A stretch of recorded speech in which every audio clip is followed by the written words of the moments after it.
Hello everyone, cinematic review में आप सभी का स्वागत है। तो इस वीडियो में हम पायरेट्स ऑफ द कैरिबियन के दूसरे पार्ट के बारे में बात करेंगे, जिसमें हम ये देखते हैं कि मूवी के स्टार्टिंग होते ही इंग्लैंड के एक शहर पोर्ट रॉयल का सीन दिखाया जाता है, जहां पर एलिजाबेथ की सगाई विल टर्नर से होने वाली होती है, पर विल टर्नर को बंदी बना लिया जाता है। तभी वहां पर कैटला बैकेट की एंट्री होती है, जो कि ईस्ट इंडिया ट्रेडिंग कंपनी के हेड होते हैं, और भी वहां पर दो डेथ वारंट लेकर आए हुए होते हैं, जो कि एलिजाबेथ स्वाम और विलियम टर्नर के नाम पे होता है। ये सुनकर के वे बहुत हैरान रह जाते हैं और उनसे पूछते हैं कि एलिजाबेथ ने किया क्या है, तुम इसे बंदी क्यों बनाना चाहते हो। तो कटलर बैकेट उनसे कहते हैं कि इन्होंने एक ऐसे आदमी को छुड़ाने का जुल्म किया है जो कि एक समुद्री लुटेरा था, इसी वजह से इंग्लैंड के राजा भी तुम्हें फांसी की सजा देना चाहते हैं।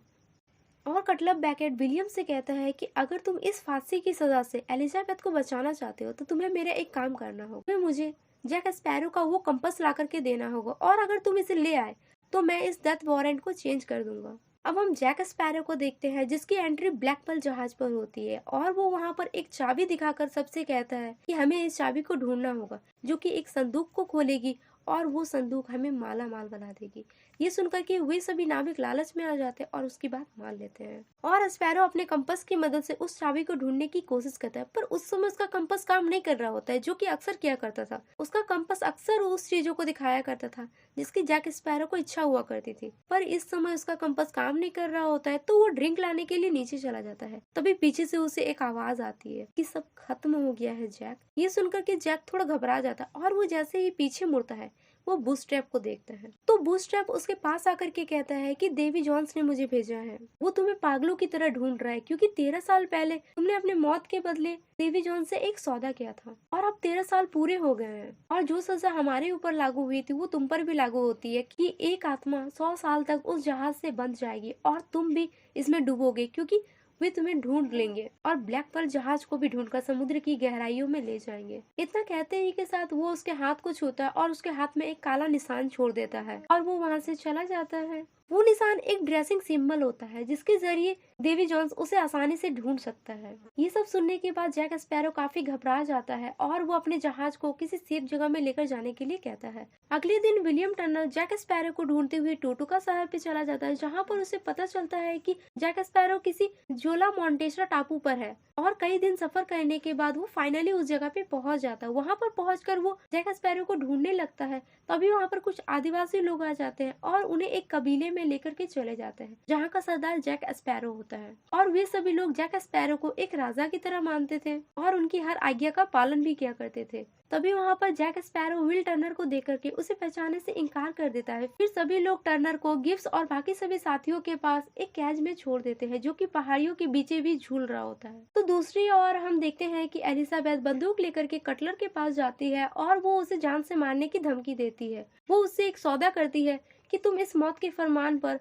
अपने मोहर लगा दो कि जैक स्पैरो नहीं मरेगा तो मैं तुम्हारी जान को बख्श दूंगी। कटलर ये सुनने के बाद उसकी बात को मान लेता है और उसमें मोहर लगा देता है, जिसमें लिखा होता है कि वो जैक स्पैरो को नहीं मारेगा और साथ ही वो अपने जॉब पर भी उसे रख लेगा। तो दूसरी ओर हम विलियम टर्नर और बाकी सभी साथी को देखते हैं, जो कि वहाँ से किसी तरह से बच जाते हैं और वहाँ से भागने की कोशिश करते हैं। तो वही सभी लोग जैक स्पैरो को अपना शिकार मानकर जलाने जा रहा होता है। तभी उन्हें पता चलता है कि उनके बाकी सभी साथी वहाँ से भाग रहे हैं। ये सुनकर के वे उनका पीछा करने लगते हैं, पर वे उन्हें पकड़ नहीं पाते हैं और वे सभी जहाज में बैठ करके वहाँ से निकल जाते हैं। वहाँ पर विलियम टर्नर जैक से कहता है कि मुझे एलिजाबेथ को बचाने के लिए तुम्हारा कंपास चाहिए और साथ ही तुम्हें मेरे साथ पोर्ट रॉयल में वापस जाना होगा। तो स्पैरो उससे कहता है कि मैं तुम्हें कंपास दे दूंगा, पर इससे पहले तुम्हें ये चाबी ढूंढनी होगी, क्योंकि उन्हें इस कंपास की जरूरत नहीं है बल्कि इस चाबी की जरूरत है, और इसे ढूंढने के लिए हमें जाना होगा डियर डल्मा के। और वे डियर डल्मा के पास चले जाते हैं। वहाँ पर डियर डल्मा उनसे पूछती है कि तुम लोग यहाँ पे क्यों आए हो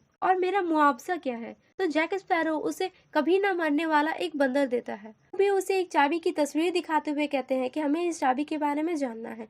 तो डल्मा उन्हें बताती है कि इस चाबी से एक संदूक खुलता है और जो उसके अंदर है तुम्हें उसी की तलाश है, जिसमें कि देवी जॉन्स का दिल है।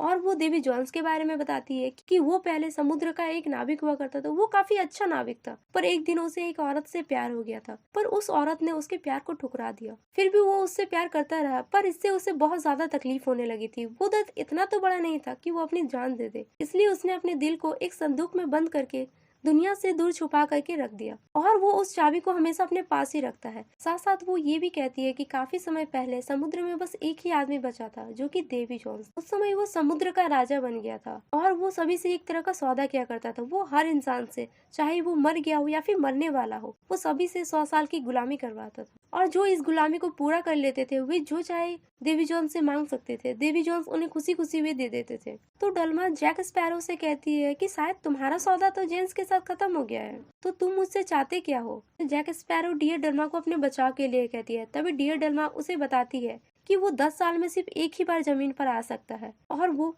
हमेशा समुद्र में ही रहता है। वो कभी जमीन पर पैर नहीं रख सकता है और वो उसे एक रेत का बर्तन देते हुए कहती है कि तुम इस रेत को अपने पास रख लेना, जिससे कि वो तुम्हें कुछ नहीं कर पाएगा। और वे फ्लाइंग डचमन जहाज को ढूंढने के लिए जाने लगते हैं, जिसमें कि देवी जोन्स होता है। वे उस जहाज को देख लेते हैं, जिसे देख करके विलियम टर्नर वहाँ पर जाने लगता है। तभी जैक स्पैरो उससे कहता है कि अगर कोई तुम्हें वहाँ पकड़ ले तो उनसे कहना कि जैक स्पैरो का कर्ज उतारने के लिए आया हूँ। और थोड़ी ही देर बाद हम देखते हैं कि विलियम टर्नर चालाकी के साथ फ्लाइंग डचमन जहाज पर चला जाता है, जहाँ उसकी मुलाकात देवी जोन्स से होती है। देवी जोन्स उसे देख करके उससे पूछता है कि तुम यहाँ पर क्यों आए हो। तो टर्नर उसे बताता है कि मुझे जैक ने भेजा है, मुझे यहाँ पर भेजकर वो अपना कर्ज उतारना चाहता है। ये सब जैक स्पैरो ब्लैक पर्ल जहाज से देख रहा होता है। तभी देवी जोन्स जैक स्पैरो को देख लेता है और झट से उसके पास आ जाता है। क्योंकि वो समुद्र का एक तरह का देवता होता है, इसलिए वो फ्लाइंग डचमन से ब्लैक पर्ल जहाज में आसानी से आ जाता है और वो जैक स्पैरो को पकड़ लेता है। तो जैक स्पैरो उससे कहता है कि मुझे छोड़ दो, बदले में मैंने तुम्हें अपना आदमी दिया है। तो देवी जोन्स उससे कहता है कि तुम्हारी कीमत 100 आदमियों के बराबर है, इसलिए अगर तुम 3 दिन के अंदर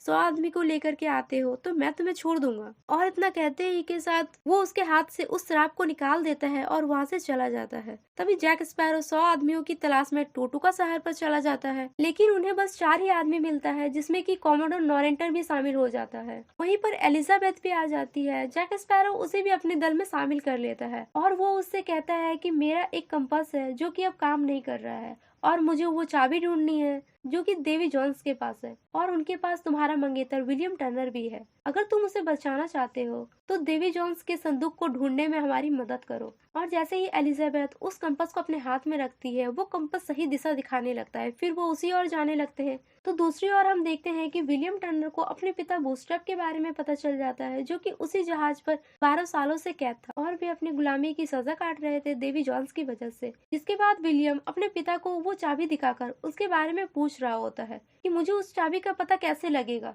तभी वहाँ पर दीवार में से एक स्मिथ नाम का आदमी निकलता है और वो कहता है कि मुर्दों का खजाना। ये सुनकर के टर्नर उससे उस चाबी के बारे में पूछने लगता है। तो वो कहता है कि उस चाबी को देवी जोन्स हमेशा अपने पास ही रखता है और अगर तुम उस चाबी को पाना चाहते हो तो तुम्हें उसके बदले में कुछ बड़ा रखना होगा। तो दूसरी ओर हम देखते हैं कि देवी जोन्स के जहाज के सभी नाविक एक गेम खेल रहे होते हैं, जिसमें वे अपनी जिंदगी के 10 साल या 15 साल दांव पे लगाते हैं। ये देख करके विलियम भी कहता है कि मैं भी ये गेम खेलूंगा। तो वे सभी नाविक उनसे पूछते हैं कि तुम्हारा दाव किसके खिलाफ है। तो टर्नर कहता है कि देवी जोन्स। ये नाम सुनकर के देवी जोन्स वहाँ पे आ जाता है और दोनों में एक शर्त लगती है कि कौन क्या क्या दाव पे लगाएगा। तो विलियम अपनी जिंदगी को दांव पे लगा देता है और वो देवी जोन्स से कहता है कि अगर तुम्हें ये खेल मेरे साथ खेलनी है तो तुम्हें अपनी चाबी दांव पर लगानी होगी, जिसकी मुझे जरूरत है। ये सुनकर के देवी जोन्स सोचने लगता है कि वो गेम खेले या ना खेले और आखिरकार वो इस गेम को खेलने के लिए मान जाता है और वहाँ पर बैठ जाता है। दोनों में दाव लगती है और वे अपने पासे को खोलकर देखते हैं। विलियम देखता है कि उसके पासे में दाव कम होता है। तभी बूस्ट्रैप उसका साथ देने के लिए आ जाता है और वो देखता है कि उसके भी दाव कम पड़ जाते हैं।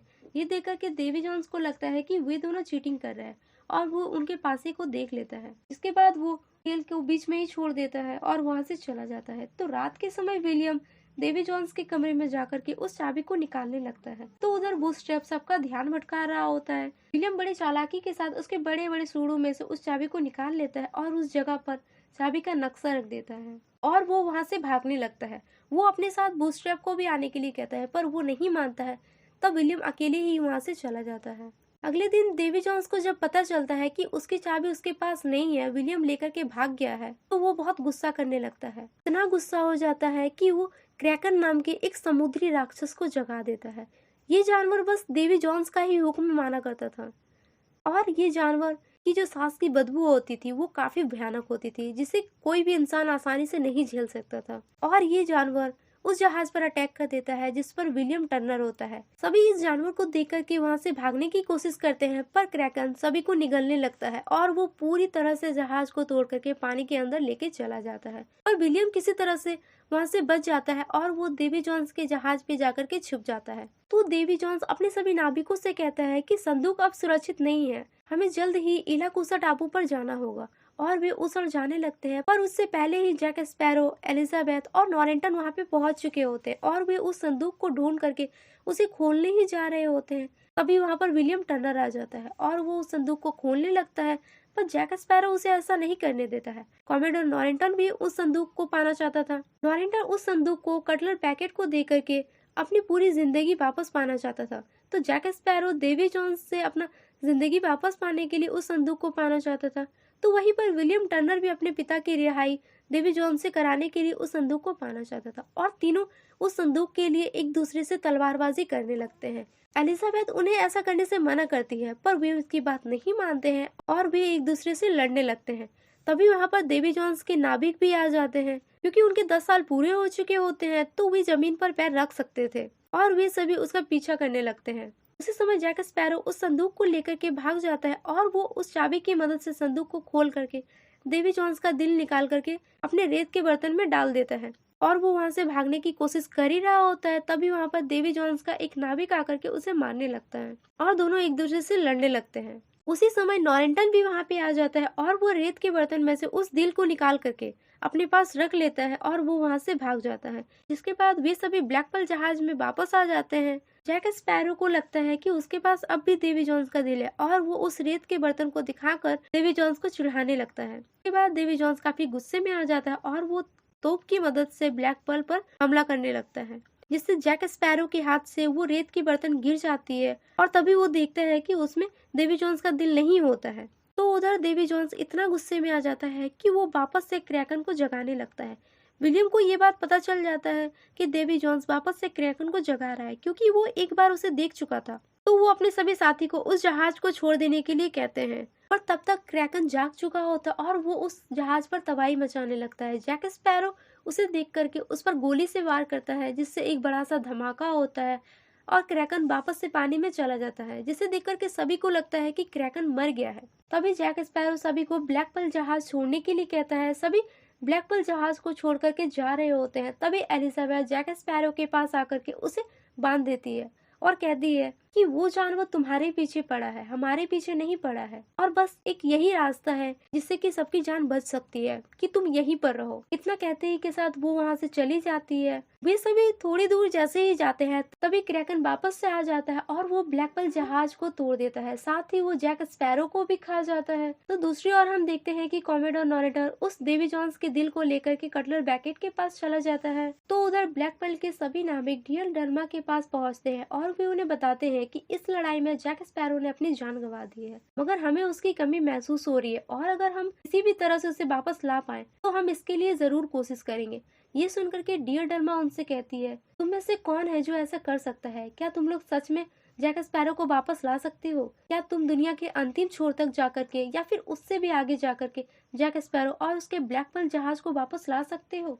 तो सभी उसकी बात मान लेते और कहते हैं कि हाँ, हम इसे वापस ला सकते हैं। तभी डेल्मा उन्हें बताती है कि तुम्हें वहां जाने के लिए एक कप्तान की जरूरत होगी जो कि समुद्र को अच्छे से जानता हो। और तभी वहां पर कप्तान बारबोसा की एंट्री होती है, जो कि इस मूवी का पुराना विलन था, और इसी के साथ ये मूवी एंड हो जाती है। तो दोस्तों, ये मूवी आपको कैसी लगी कमेंट में जरूर बताएं और इसका नेक्स्ट पार्ट हम जल्दी अपलोड करने वाले हैं। तब तक के लिए बाय बाय।